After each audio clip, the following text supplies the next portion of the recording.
Hi, I'm Erin Lukoss, the CEO and Executive Director of the Bucks County Opportunity Council. And I'm Tammy Schoonover, Training Consultant for the Bucks County Opportunity Council. Today, we're going to talk with you about moving under-resourced households to economic self-sufficiency and how BCOC, that's our agency, takes people to the next level.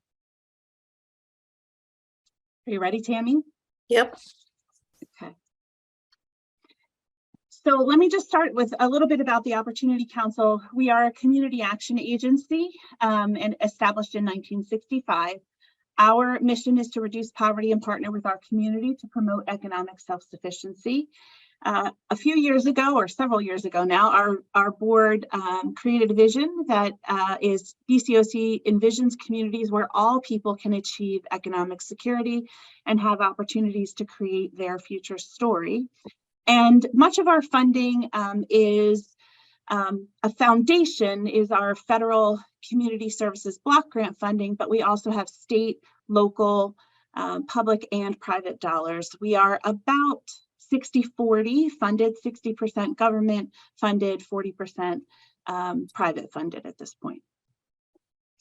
A little bit about our programs. BCOC has several programs that we consider stabilization programs, housing services, transportation services, food. We're the lead food agency for our county, so we're working hard on ending hunger in our community. We also do home energy and weatherization services, as well as volunteer income tax assistance. That's a volunteer program, fully volunteer run program that helps up to 1,300 households complete their taxes each year for free. So these are just some of our emergency stabilization programs, but the next slide is I want to talk about our investment programs, which is the next step. So after we work with people and help to stabilize them, we do offer longer-term case management and coaching through our Economic Self-Sufficiency Program. That is a long-term strategy to move households out of poverty permanently. That includes employment and education planning and financial assistance to meet basic needs. We have a asset building program, which is called our ES Match Savings Program. That's dollar for dollar. We match people that are saving for an asset or a goal. We partner with private banks to fund that program. And then our last program is our newest program. We'll talk more about that in future slides, but it's called Coaches on Campus. And that's a partnership with our community college where our self-sufficiency coaches, which we call ES coaches for short, are part of Student Services Division of the college, offering coaching, financial support, and resources to students struggling to stay in school. Our Economic Self-Sufficiency Program, which is our long-term case management program, we're serving individuals that are coming out of generational and situational poverty. We do have an income threshold for eligibility under 200% of the federal poverty guideline. It's important to note that ES is voluntary. People enroll as they're interested. Participants are also people who are seeking change in their lives and want to make their way out of poverty.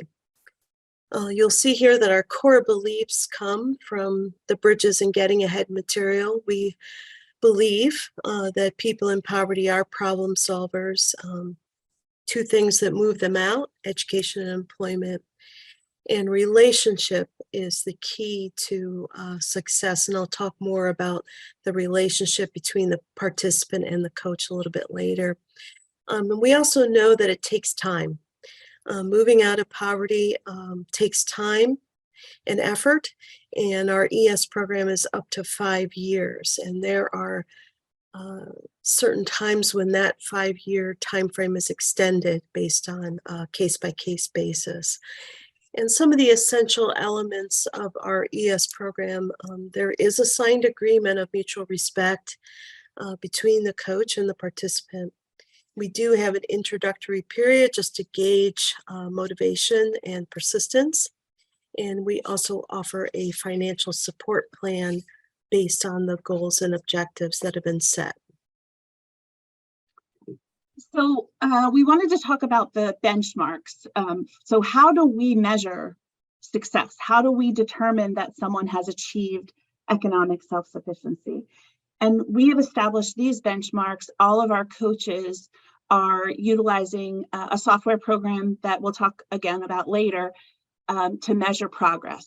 So we expect that all people would be free of all cash welfare subsidies, including food stamps or SNAP benefits, cash assistance, and housing vouchers.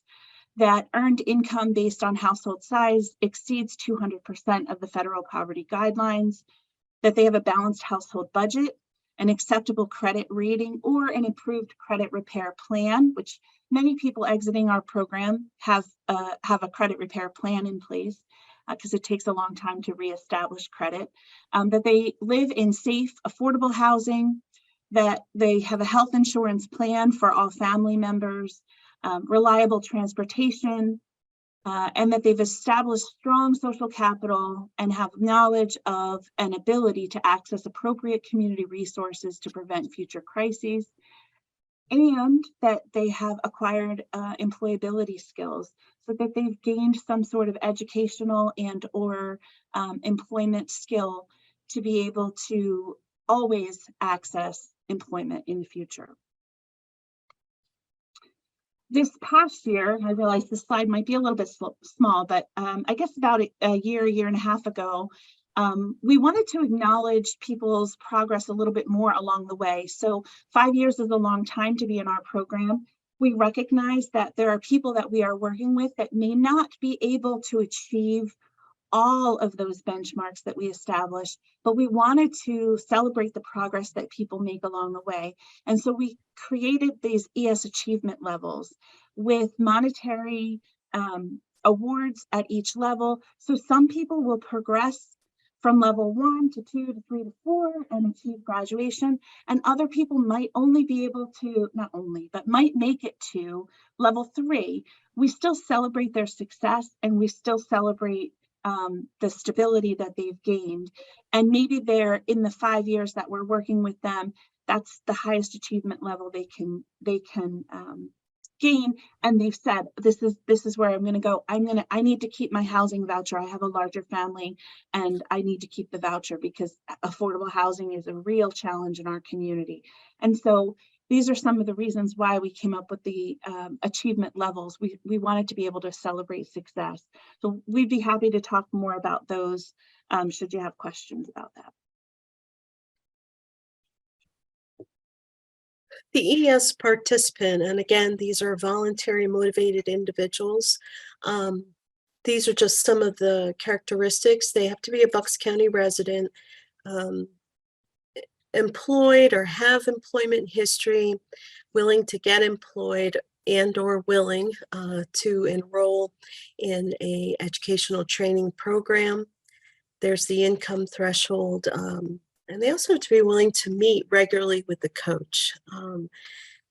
Moving out of poverty doesn't happen unless there are regular face-to-face phone connections frequently, particularly in the beginning, once the client is establishing their plan. We do, like I said, have an introductory period of 90 days. A lot of assessment is being done during that time, and again, assessing motivation and persistence. And the last bullet focuses on getting ahead. We do try to offer getting ahead curriculum definitely once annually, hopefully twice annually. In an ideal world, it would be nice to do these on a rolling basis, but for right now, that works for BCOC. So they need to be willing to participate in getting ahead.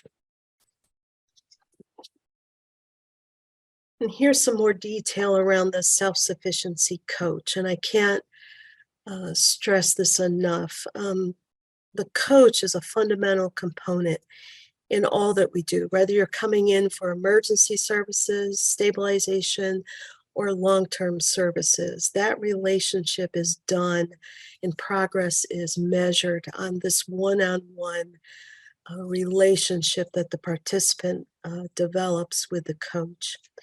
It has to be one of listening, it has to be one of trust and accountability. That time and space is necessary, not only for participants, but the community and the colleagues that we work with, in helping participants identify what they need to do to achieve stability, what resources they're going to need, what are the action steps necessary to achieve that goal, and what support do they need, not only from BCOC, but from the community and the resources at large. There has to be insistence on accountability. We do goal plans, and we know instinctively that we're not going to be around forever, so we want to help clients build that social capital in their community and make those connections. So the coach really is playing a multifaceted role, and I want to specifically speak on 4 of these. Advising. Coaches provide guidance, and there's a trust there. We're the sounding board for participants. We want to create that safety so that we can work through some of the challenges that will come up, definitely. And I want to share a quote from a participant. She said, "My coach was a great sounding board for me, and I trusted their advice. She helped me move out of the thicket where I was stuck." And you can picture yourself in that thicket, and to have someone there guiding you through it is an advisor. We require accountability. That is very, very important. We want to connect people to the resources that they need in the community, get those linkages connected. We want to advocate. And this is really key as well. As clients make their way out of poverty, there are setbacks, we know, and critical challenges with basic needs like rent and utility, but often misunderstandings between other agencies that they're getting resources from. So the coach is kind of that go-between, smoothing the way and help to resolve any misunderstanding that happens. And we step in and advocate and make sure they get the resources that they need. And we're also the encourager.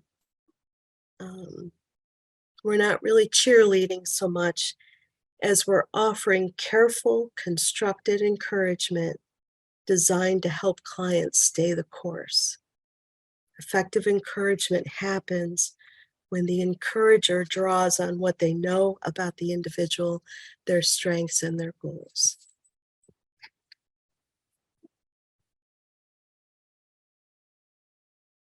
So much of the work is done through case management. That's a word that's thrown around and actually has been around since the late 19th, early 20th century. It's a collaborative working relationship between the coach and the participant, and it includes these 5 elements. BCOC in the Bucks County community has historically been the leader in providing case management. We know what it is, and I feel we're pretty effective. And we know that in case management, the key component is that relationship. And we know that no change occurs without it. Prioritizing services to clients, we do that above our own personal thought because we want to stay focused on their goals.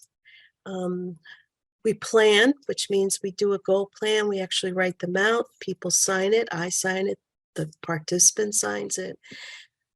We seek out community services that can meet some of the gaps. Again, we advocate and then we monitor. We follow up with clients. We redo the goal sheet. We're always monitoring and assessing and evaluating those services. And when we look at best practice elements in case management, this is what we aim for.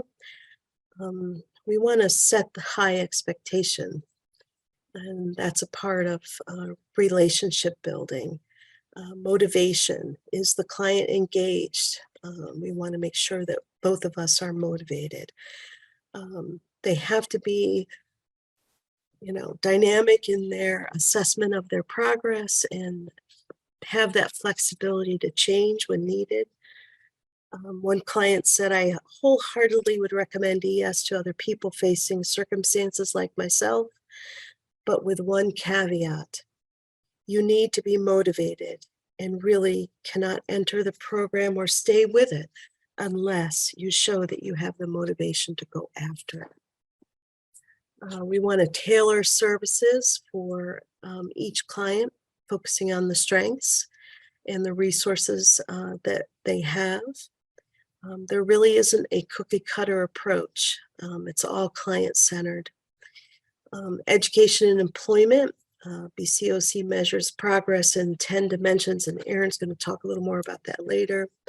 But a major part of ES is career development and linking clients to employment and training and educational services. We've estimated that 82% of our clients who are enrolled in ES are enrolled in some type of education or training program.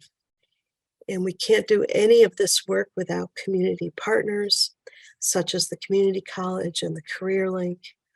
And we also know we cannot do the work without providing emergency services, getting those basic needs met. And another best practice element that is very near and dear to me is the use of mental models in this opportunity to move client forward towards self-sufficiency. So a little bit about the supportive services that we offer. As Tammy said, we can't really do any of this work or help move people forward without being able to provide additional resources. We tap into all the resources in the community, but what the Opportunity Council looks for are things that are missing, gaps in services, gaps in resources. So we created the ES Scholarship, which is a financial assistance that is in support of education and or their employment plan. That is, as Tammy said, individualized. It's really tailored to each participant in the program, where the coach and the client go through the budget, look at what is needed in order for someone to be successful, and then develop a financial assistance plan that is approved by the supervisor and obviously approved by our budget. So we make sure that we have resources available to each of our participants. We don't take on more participants than we have resources to help them. The Match Savings Program, I already talked a little bit about. CareerWorks is a program that we have with employers where our ES participants go through the regular interview process, but we share with employers that, and we have a few employers that work with us through this, that people are involved in this case management or coaching program. And so when an employer engages with us, they know that there is support for the person. So we make sure that childcare needs are met, that there's transportation assistance available, all of the things that might cause someone to not be able to get to work or not be successful in employment. We try to help them and help work through those things. Gateway Scholarship is a scholarship program that we have with the community college. It is a special scholarship. We raise private funding for that in collaboration with the community college and offer it only to participants in the ES program.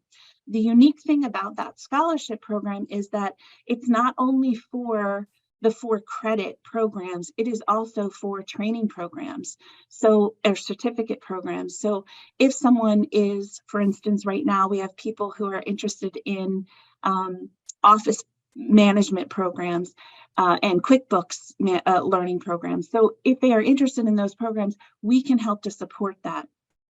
One of the things that we've learned in our history of doing this is that if those certificate programs are relatively inexpensive, $1,000, $1,500, $2,500.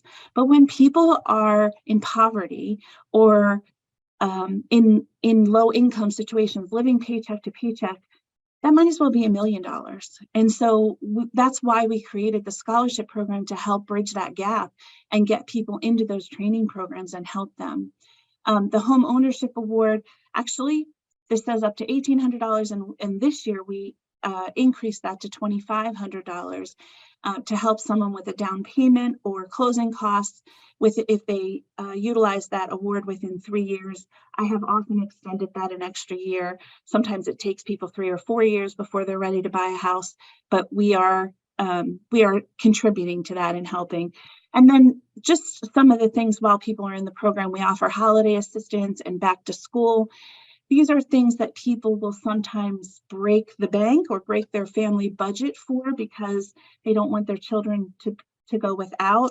And so we wanted to create meaningful holiday assistance and back to school programs. And so we utilize volunteers and donors from our community to adopt families and adopt children at back to school time, providing gift cards so that we're still giving our families power to be able to purchase and buy the things that they want, but we're utilizing the assistance from the community to help meet those goals and meet those needs. A couple of new and innovative strategies that we are utilizing to move people towards self-sufficiency. We have partnerships. That's the most important piece to us being able to move people forward. We cannot do this on our own. And if we tried to, we would fail. So we utilize all of our community partners as much as we can. They're the key to community health and well-being. So a couple of examples, the community college. As we said, we are utilizing the coaches on a new program called Coaches on Campus. That is, our ES coaches are directly on campus and a part of student services. We are meeting students where they are, helping students beat barriers that may otherwise cause them to drop out of school. Things like transportation, food insecurity, housing. When they're being evicted, how can they focus on school if they can't pay their rent? And so we're trying to help mitigate all of those types of barriers that might cause someone to drop out of school, and then also help them focus on their education and getting more connected to community college resources. We have developed a relationship with the Behavioral Health and Developmental Programs department in our county, and are working with them on a couple of projects. One is called the STEPS program, and the other is called Lift Concierge. So it's a combination of utilizing managed care funds for case management, or the lingo right now is called CBCM, community-based case management or care management. So the MCOs, the managed care organizations, are able to pay for the care management, and then we're utilizing funding from Medicaid reinvestment funding to pay for the other pieces, the financial assistance that people might need. Combined, STEPS is a housing program or a housing stability program, I think is better category, right, Tammy? Housing stability program that pairs people with a mental health diagnosis and a qualified coach. So this is a little bit different than an ES coach, but still working on those ES benchmarks with people. So if they're people who have a mental health diagnosis, they've had an acute stay in a hospital, and we are working with them on stabilizing, helping them stay in the community, build community tenure, get to their appointments, make sure that they have the correct resources and people in place as we help them work towards a more economically stable plan and help them move towards self-sufficiency. And then the Lift Concierge program, Tammy, I don't know if this is a little bit of Tammy's baby along with mine, is we worked with our behavioral health department to create a program that we started as a pilot, and now it is funded through the managed care organization. We built a Lyft business contract, and it's a fairly simple contract to get with Lyft, you then are able to build rides or bill rides all throughout your area. Actually, you could really give someone a ride anywhere that a Lyft driver is willing to go. You can do that, and all it is a simple email or text message to the person's phone, and they are able to get a ride. If the person doesn't have a phone, but they have a case manager, the case manager can get the text and get the ride set up for someone. We're able to build equity where people weren't able to access basic community resources because they could get to medical appointments, but they couldn't get to the housing authority for to get a housing voucher, or they couldn't get to Walmart to pick up their prescriptions. Like basic things that people weren't able to get to, they now can access. And our county certainly is not different than many others with transportation challenges. Did you have anything you wanted to add to that, Tammy, that I missed? No, I think you covered it. All right. So we talked about how do we, collect the data and what are the dimensions that BCOC coaches track. So we utilize an online database platform called Communities to Success, and we track these 10 social determinants of health: income, education, employment, housing, transportation, health insurance and medical, food, parenting and social functioning, mental health, and substance use. This platform combines case management, fund management, and reporting all in one platform. So it is a key to our success. We have been using the previous version of this called Clients to Success since 1994. And within the last few years, we partnered with a company called Next Shift, a software development company, to help us bring it up to current standards and to be web-based. So all of those social determinants of health, it's kind of a built-in interview process and a built-in assessment that when a coach opens up one of those dimensions, there's a series of questions that help them better understand where someone currently is, and then that helps us build the path forward. So economic self-sufficiency graduation. Each year we throw a party because getting out of poverty is a celebration for sure. And so annually we hold an ES graduation. And even during COVID, we did it virtually. We didn't really miss a beat. So we have been throwing parties for 26 years. And I'm proud to say I've been at every one. We want to celebrate not only with clients and staff, but with the community, the tremendous achievement that a client has achieved by moving out of poverty. It's just incredible. Our community looks forward to it. It's an evening of inspiring stories, and you see motivation, persistence, tenacity, all demonstrated. Clients speak, they share their journeys, and it's quite remarkable. This is just a snapshot of our 2022 graduates. 13 graduate households, 24 people, 9 children. And since 1997, we have graduated that have met those graduation benchmarks at level 4. 373 have graduated. That's over 1,000 people. This is remarkable as well. The income at time of enrollment, 14,000, and at graduation, we've moved up to 50,000 or plus, and that's about a $35,000 increase in income from the time of ES enrollment to graduation. The employment data, 4 of those 13 improved their employment, but 9 found new employment. The average time in the program is about 35 months, and then you can see the types of jobs here that these graduates represented, and you can also see the certificate programs. Several of these are through our community college. So it's a good partnership. So just a little bit about the outcomes, as Tammy just said. We average about 15 annually, and 86% of people who enroll in the program graduate. Some of the things that they share with us is that it strengthened their sense of security and being cared for. They had developed feelings of trust, hope. They developed planning skills and goal orientation.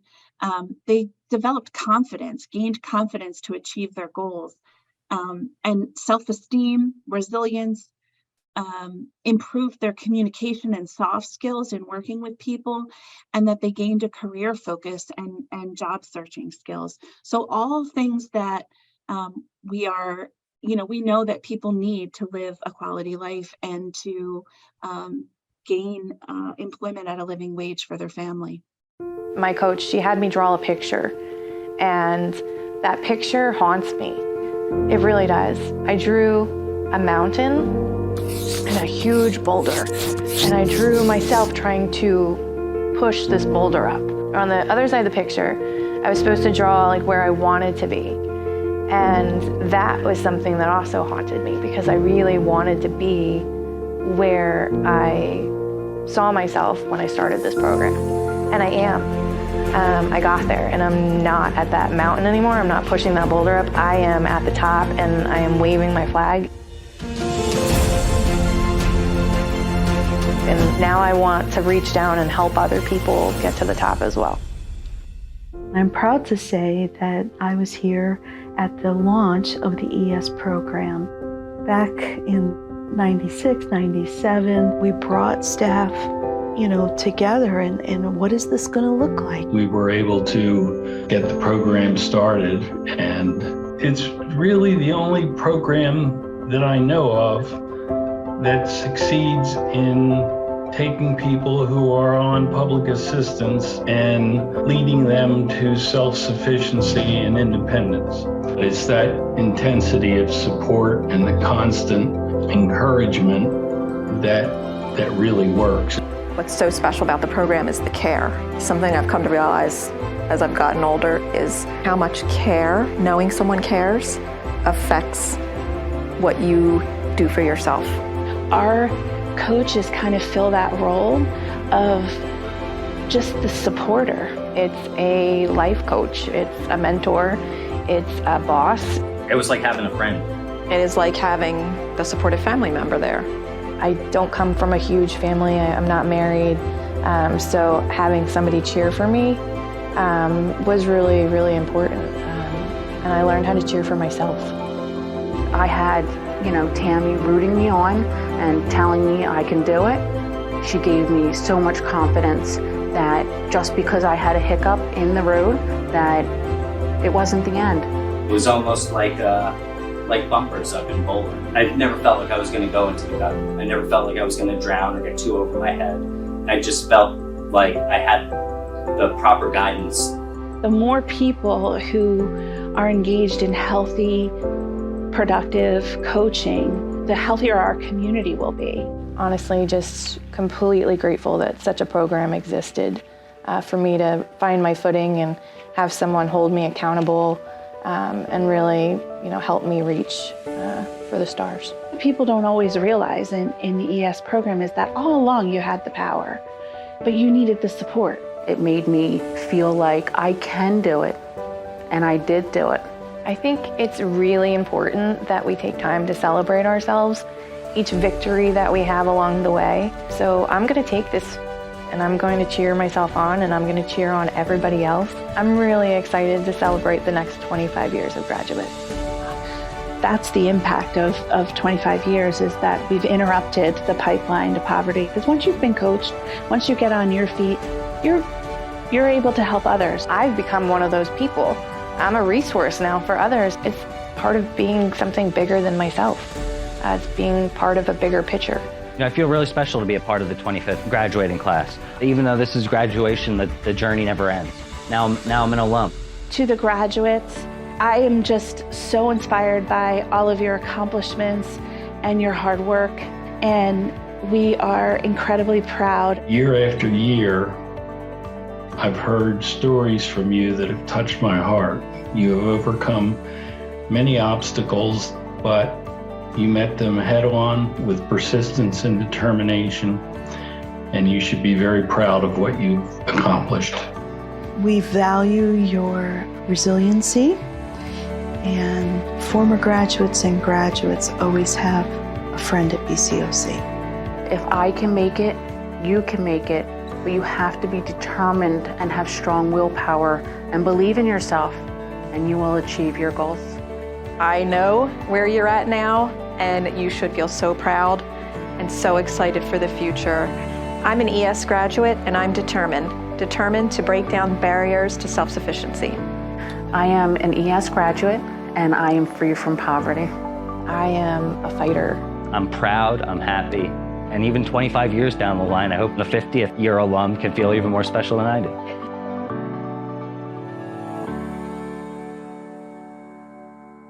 As you make your way in considering partnering with an under-resourced individual or family to make their way out of poverty, these are some things to keep in mind. There's no cookie-cutter approach. Always maintain a sense of urgency in everything. And the third bullet is my favorite. We are the folks at the dinner table, and we want to communicate hope, goals, confidence, and relationship building, and develop a growth mindset.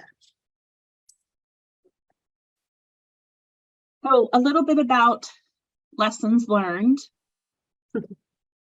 Tammy, you want to start? So relationships are important. There's just no way around that, and to develop that trust and mutual respect. Time, there's no quick fix, and on average it takes 3 to 4 years, and the recidivism that we have is about 17%.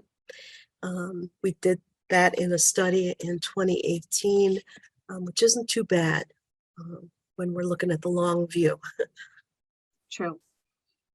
We also have learned over the years that one of the most important things to move people out of poverty is to be creative, and to allow our coaches and the participants to think outside the box, to think about, there's nothing off the table. Problem solving and creative solutions are necessary to help move people forward, and that we want our coaches to be empowered to think that way, to have the flexibility to help people and meet people where they are. And we want our participants to think creatively about how they can solve their own problems, and then tell us what supports they need, and we'll help to put those things in place. So we tell our coaches all the time that nothing's off the table, and that we're willing to entertain really anything that's legal and ethical to help move somebody forward. And Tammy, this is your insistence and high expectation is your bullets. Again, relationships of mutual respect that involve insistence, high expectation, and support. There needs to be mutual accountability. Goal plans, they act as that MOU. I do this, you do that. Together we accomplish it. And encouragement. It can be hard, but all things are possible with the right support at the right time. Absolutely. So thank you for listening to us, and hopefully we've given you a little bit about how we move people forward and how we move people out of poverty.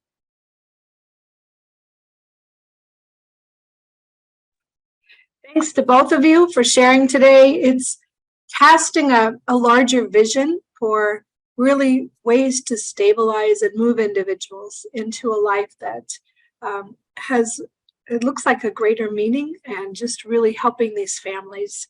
It was interesting to continue hearing about the respect for individuals, which is so important to us here at Bridges Out of Poverty. And the collaboration within your community and sectors is amazing. So thank you for this very comprehensive approach to the work that you're doing in Bucks County, We want to share this with others, and we really appreciate your willingness to do that today.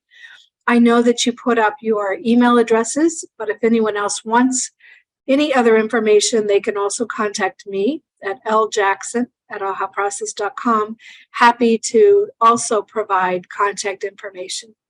But again, thanks for your time today. This is an amazing program. Thank you. Thanks so much Thank for you. having us. And of course, thank you all.